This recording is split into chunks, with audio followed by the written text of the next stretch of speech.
আজ আমরা কয়েকটি বাক্য নিয়ে কথা বলবো, কারণ বাইবেলের প্রতিটি বাক্য আমাদের অনেক কিছু শেখায়। আর শুধু শেখায় না, একদম আমাদের মর্যাদায় প্রবেশ করে, ঠিক যেমনটি বাইবেল বলে। আমরা প্রথম যে বাক্যটি পড়ব বা দেখব সেটা হচ্ছে 1 করন্থীয় 15 অধ্যায় 33 পদ। সেখানে এই রকম লেখা রয়েছে, ভ্রান্ত হইও না, অসৎসঙ্গ সৎ চরিত্র নষ্ট করে। আমরা যেন ভুল না করি, আমরা যেন ভুলভাল কোনো কিছু না করি, আমরা যেন উল্টোপাল্টা মানুষের সাথে না মিশি, সেই রকম সাবধান বাণী কিন্তু এই বাক্যে দিয়েছেন। কারণ আমরা অনেক সময় হয়তো ভালো পরিবেশেই মানুষ হয়েছি, হয়তো ভালো শিক্ষায় মানুষ হয়েছি, কিন্তু যখন আমরা ধীরে ধীরে বড় হতে থাকি তখন কিন্তু আমরা নানা রকম বন্ধু বান্ধবের পাল্লায় পড়ি, নানা রকম ভুলভাল মানুষের পাল্লায় পড়ি। হয়তো নিজের অজান্তে হয়তো এমন কোনো মানুষের সাথে আমরা মেশা শুরু করে দিই যারা ধীরে ধীরে আমাদেরকে খারাপের দিকে নিয়ে যায়। আমি হয়তো নেশা করি না, আমি হয়তো ড্রিঙ্ক করি না, আমি হয়তো গালাগাল দিয়ে কথা বলি না, আমি হয়তো সবাইকে সম্মান দিয়ে চলি কিংবা নিজের মা বাবাকে সম্মান দিয়ে চলি, কিন্তু আমি হয়তো কোনো এমন মানুষের সাথে মেশা শুরু করে দিয়েছি, তারা হয়তো আমাকে বলছে, আরে এক চুমুক খেলে কিছু হবে না, চল না, খাসনি তো জীবনে, খেয়ে দেখ, চেষ্টা কর, কেমন খেতে টেস্ট কর। হয়তো আমি একদিন দুদিন না বললাম, কিন্তু কন্টিনিউ যখন আমার সাথে এটা হতে থাকবে তখন একবার আমার মনে হতেই পারে, চলো দেখি একবার এক চুমুক খেয়েই দেখি। কারণ শয়তান তো ওত পেতে থাকে কখন আমাদেরকে গ্রাস করবে। আমাদেরকে শয়তান এইভাবেই গ্রাস করে, যখন আমরা দেখি আচ্ছা সবাই তো খাচ্ছে, দেখি আমিও একবার চুমুক দিয়েই দেখি। আবার হয়তো আমি কখনোই মুখ দিয়ে গালাগাল বের করি না, কিন্তু আমি এমন সব মানুষের সাথে মেশা শুরু করে দিয়েছি যারা সব সময় গালাগাল দিয়ে কথা বলে, যারা সব সময় অন্যকে অপমান করে, অন্যের নিন্দা করে। সেই সমস্ত মানুষের সাথে মিশতে মিশতে এবং সেই গালাগাল বা সেই খারাপ নিন্দা, সেই সমস্ত সব সময় কানের মধ্যে শুনতে একদিন আমার ব্রেনটাও ওটাই মেনে নিয়েছে। দেখা গেল আমিও একদিন তাদের মতো করে গালাগাল দিয়ে কথা বলা শুরু করে দিয়েছি, তাদের মতো করে আমি বড়দেরকে বা অন্যদেরকে অপমান করা শুরু করে দিয়েছি, অন্যের নিন্দা করা শুরু করে দিয়েছি। তাই এই বাক্যে বলছে যে ভ্রান্ত হয়েও না, আমরা যেন ভুল না করি, অসৎ সঙ্গের সাথে যেন না মিশি, যাতে আমাদের সৎ চরিত্রতা আমাদের নষ্ট হয়ে যায়। আমরা মানুষ, আমাদের ভুল হতেই পারে, তাই যদি কখনো এরকম মানুষের পাল্লায় যদি পড়েও যাই, যদি আমরা দেখি যে আমি ভুল মানুষের সাথে মেলামেশা করছি, তাহলে তখনই সরে যেতে হবে। ভালো মানুষের সাথে মিশলে মিশবো, না হলে মিশবই না, একাই থাকবো, তাও অনেক ভালো, কিন্তু খারাপ মানুষের সাথে নয়। তাহলে বাইবেলের এই বাক্য আমাদের শিক্ষা দেয় যে আমরা সব সময় খারাপ থেকে দূরে থাকব, সব সময় আমরা খারাপ সঙ্গ থেকে দূরে থাকব, খারাপ পরিবেশ থেকে দূরে থাকব। এবং এরপর আমরা আরও একটা বাক্য দেখব, সেটা হচ্ছে 2 বিবরণ 16 অধ্যায় 19 পদ। বলছে, অন্যায় বিচার করবে না কিংবা কারোর পক্ষ নেবে না, ঘুষ নেবে না, কারণ ঘুষ জ্ঞানীদের চোখ অন্ধ করে দেয় এবং নির্দোষ লোকেদের কথা পরিবর্তন করে। এই বাক্যের উদাহরণ আমরা ভুরি পাই। আমাদের চারপাশে এমন মানুষ বহু রয়েছে, ছড়িয়ে ছিটিয়ে রয়েছে, যারা অন্যায়ভাবে বিচার করে, যারা অন্য একজনের পক্ষ নিয়ে কথা বলে। সে ভুল হতে পারে, সে খারাপ হতে পারে, তবুও তার পক্ষ হয়ে কথা বলে, অন্যায় বিচার করে। আর সেটা কেন করে? কিছু টাকার জন্য, কিছু অর্থের জন্য, কিছু লাভের জন্য। আর এইগুলোই হলো লোভ লালসা, যেই লোভ লালসা জ্ঞানী মানুষদেরকেও অন্ধ করে দেয়। তাই এই বাক্য আমাদের শিক্ষা দেয়, আমরা যেন অন্যায় বিচার না করি, আমরা যেন কারো পক্ষ নিয়ে কথা না বলি, আমরা যেন কিছু টাকার জন্য, কিছু অর্থের জন্য অন্য কারো বিচার না দিয়ে অন্য কারোর পক্ষ হয়ে কথা না বলি। এবং আমরা যেন কারো কাছ থেকে ঘুষ না নিই। ঘুষ নিলে কি হবে? ঘুষ মানুষকে একদম নির্বোধ করে দেয়, অনেক জ্ঞানী মানুষকেও অন্ধ করে দেয়।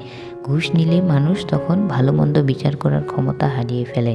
ঘুষ নিলে বিবেক বুদ্ধি কাজ করা বন্ধ করে দেয়। তখন শুধুমাত্র আমরা সেই ঘুষ বা সেই লোভটার দিকেই দৃষ্টি রাখবো, এবং কে দোষী কে নির্দোষ সেই সমস্ত কিছু আমাদের মাথায় থাকবে না। কার প্রতি সুবিচার করছি, কার প্রতি অন্যায় বিচার করছি, এবং যারা নির্দোষ, যারা কিছু অপরাধই করেনি, তাদেরও কথা পরিবর্তন হয়ে যায় যদি আমরা ঘুষ নিই, ঘুষ নিয়ে যদি কারো পক্ষে কথা বলি। এইগুলো হচ্ছে আমাদের পাপের স্বভাব। আরও রয়েছে, আমরা পরের বাক্য দেখব। আমরা দেখব গালাতীয় 5 অধ্যায় 19 থেকে 21 পদ। বলছে, পাপ স্বভাবের কাজগুলো স্পষ্টই দেখা যায়। সেগুলো হলো ব্যভিচার, অশুচিতা, লম্পটতা, প্রতিমা পূজা, জাদুবিদ্যা, শত্রুতা, ঝগড়া, লোভ, রাগ, স্বার্থপরতা, অমিল, দলাদলি, হিংসা, মাতলামি, হই হুল্লা করে মদ খাওয়া, আর এই রকম আরো অনেক কিছু। আমি যেমন এর আগে তোমাদের সতর্ক করেছিলাম, এখনো তাই করে বলছি, যারা এই রকম কাজ করে ঈশ্বরের রাজ্যে তাদের জায়গা হবে না। যেসব পাপ স্বভাবের কাজগুলো আমরা এই বাক্যে দেখলাম, সেই সমস্ত কাজ, সেই রকম কাজ যদি আমরা করি, তাহলে আমরা ঈশ্বরের রাজ্যে কিন্তু জায়গা পাবো না, তাহলে ঈশ্বরের রাজ্যে আমাদের জায়গা হবে না। সেই জন্য আমরা আমাদের ইচ্ছে হলেও অনেক কিছু করব না, করা যাবে না। তাই আমরা যদি সত্যিকারের খ্রিস্ট বিশ্বাসী হয়ে থাকি, যদি আমরা সত্যিকারের প্রভু যিশুকে অনুসরণ করে থাকি, তাহলে এই সমস্ত পাপের স্বভাবগুলো থেকে আমাদেরকে বেরোতে হবে। আমরা ব্যভিচার করতে পারবো না, আমরা প্রতিমা পূজা করতে পারবো না, আমরা জাদুটনা করতে পারবো না, শত্রুতা করতে পারবো না, কারোর সাথে ঝগড়া করতে পারবো না, আমরা লোভ লালসার দিকে যাব না, আমরা রাগ করব না। স্বার্থপর মনোভাব নিয়ে চললে আমাদের হবে না, একে অপরের সাথে মিলেমিশে থাকতে হবে, দলাদলি করলে চলবে না, হিংসা করলে চলবে না আমাদের। আমরা পার্টিতে গেলাম, মদ খেলাম, হই হুল্লো করলাম, মাতলামি করলাম, এই সমস্ত কিছু পাপ কাজ বা এই সমস্ত কিছু পাপ স্বভাবগুলো আমাদেরকে ত্যাগ করতে হবে, তবেই কিন্তু আমরা ঈশ্বরের রাজ্যে জায়গা পাব। আমাদের পাপ স্বভাব ত্যাগ করে ঈশ্বর আমাদের কিভাবে চলতে বলেন সেটা আমরা পরের বাক্য দেখে নেব। প্রথম পিতরের 1 অধ্যায় 15 পদ, সেখানে লেখা রয়েছে, তার চেয়ে বরং যিনি তোমাদের ডেকেছেন তিনি যেমন পবিত্র, তোমরাও তোমাদের সমস্ত চাল চলনে ঠিক তেমনি পবিত্র হও।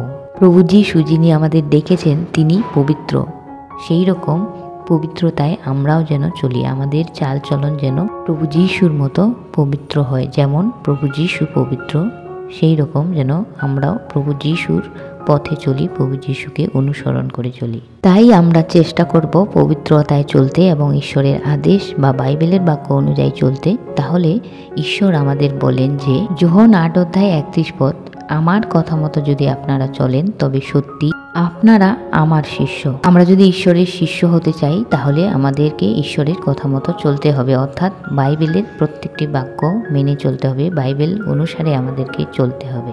আর তা না হলে আমরা কেমন, তা আমরা পরের বাক্যে দেখে নেব। যাকব 1 অধ্যায় 23 এবং 24 পদ, সেখানে বলছে, যে বাক্য শোনে অথচ তার নির্দেশ পালন করে না, সে এমন মানুষের মতো যে আয়নায় তার মুখ দেখে, নিজেকে দেখার পর সে চলে যায় এবং সঙ্গে সঙ্গেই ভুলে যায় সে দেখতে কেমন। এই বাক্যে বলছে, যে মানুষ বাইবেলের বাক্য শোনে কিন্তু সেই বাক্য অনুযায়ী জীবন যাপন না করে, সেই বাক্য অনুযায়ী না চলে। যেমন বাইবেলের বাক্য আমাদের বলে যে আমরা যেন প্রতিমা পূজা না করি, এরপরও যদি আমরা কোনো মূর্তিকে দেখে নমস্কার করি, কিংবা বলছে যে তোমরা রাগ করো না, তোমরা হিংসা করো না, তোমরা ঝগড়া করো না, তোমরা গালাগাল দিও না, এই সমস্ত আমাদেরকে বাইবেলের বাক্য শেখায়, কিন্তু তারপরেও আমরা রাগ করছি, আমরা মানুষের সাথে ঝগড়া করছি, আমরা মানুষকে গালাগাল দিয়ে কথা বলছি, আমরা মানুষকে হিংসা করছি, ওর হচ্ছে আমার কেন হচ্ছে না, ও কেন এত এগিয়ে যাচ্ছে, ও কেন এত ভালো, ও কেন এত সুন্দর, এরকম নানা রকম যেগুলো বাইবেলের বাক্য আমাদের শিক্ষা দেয়, সেই শিক্ষাগুলো আমরা শুনি, অর্থাৎ সেই বাক্যগুলো, বাইবেলের বাক্যগুলো আমরা শুনি, অথচ সেগুলো আমরা পালন করি না, সেগুলো আমরা মেনে চলি না। তাহলে অনেকটা আমরা এই রকম, যখন আমরা আয়নার সামনে দাঁড়াই, আমরা নিজের মুখটাকে দেখি যে আচ্ছা আমার নাকটা এরকম, আমার চোখটা এরকম, আমি দেখতে এরকম, সাদা কালো লাল হলুদ যেই হোক না কেন আমি দেখতে এইরকম। আয়নাতে আমরা নিজেকে দেখি, কিন্তু দেখার পর যখন আয়না থেকে আমরা সরে যাই, তখন সঙ্গে সঙ্গেই আবার আমি ভুলে যাই যে আমি দেখতে কেমন। সেই রকম বাক্য শুনে বাক্য পালন করে না চলাটাও ওই একই রকম। তাই আমরা যদি ঈশ্বরের বাক্য শুনে তা ভুলে না যাই এবং ঈশ্বরের বাক্য যদি আমরা পালন করে চলি, তাহলে ঈশ্বর আমাদের জন্য কি রেখেছেন, ঈশ্বর আমাদেরকে কি করবেন, চলুন আমরা পরের বাক্য দেখে নিই। আবারও আমরা দেখব যাকব 1 অধ্যায় 25 পদ, কিন্তু যে নিখুঁত বিধানের প্রতি আগ্রহ ভরে দৃষ্টি দেয়, যা স্বাধীনতা প্রদান করে ও যা শুনেছে তা ভুলে না গিয়ে নিরন্তর তা পালন করতে থাকে, সে সব কাজেই আশীর্বাদ পাবে। যে নিখুঁত বিধানের প্রতি আগ্রহ ভরে দৃষ্টি দেয়, যে ঈশ্বরের যে পরিকল্পনা রয়েছে সেটা হচ্ছে নিখুঁত, আর সেই ঈশ্বরের নিখুঁত পরিকল্পনার দিকে আমরা যদি দৃষ্টি দিই, আমরা সময়ের অপেক্ষা করে ধৈর্য ধরে ঈশ্বরের প্রতি বিশ্বাস রেখে আমরা যদি ঈশ্বরের পরিকল্পনার প্রতি আমরা অপেক্ষা করি যে ঈশ্বর আমার জন্য কি পরিকল্পনা করেছেন, ঈশ্বর আমার জন্য কি রেখেছেন, ঈশ্বর আমাকে কি কি দিচ্ছেন, ঈশ্বর আমার জীবনে কি কি পরিবর্তন নিয়ে আসছেন, এই সমস্ত কিছু ঈশ্বরের যে নিখুঁত পরিকল্পনা, ঈশ্বরের যে নিখুঁত বিধান, তার প্রতি যদি আমরা আগ্রহ ভরে দেখি, দৃষ্টি রাখি এবং ঈশ্বরের বাক্য যা আমরা পড়ি, যা আমরা দেখি, যা আমরা শুনি, সেই সমস্ত কিছু যদি আমরা ভুলে না গিয়ে ঈশ্বরের বাক্যগুলো আমরা নিরন্তর পালন করতে থাকি, তাহলে আমাদের জীবনের সমস্ত কাজে, আমাদের জীবনের সমস্ত কিছুতেই, সমস্ত পরিস্থিতিতেই আমরা ঈশ্বরের আশীর্বাদ পাবো।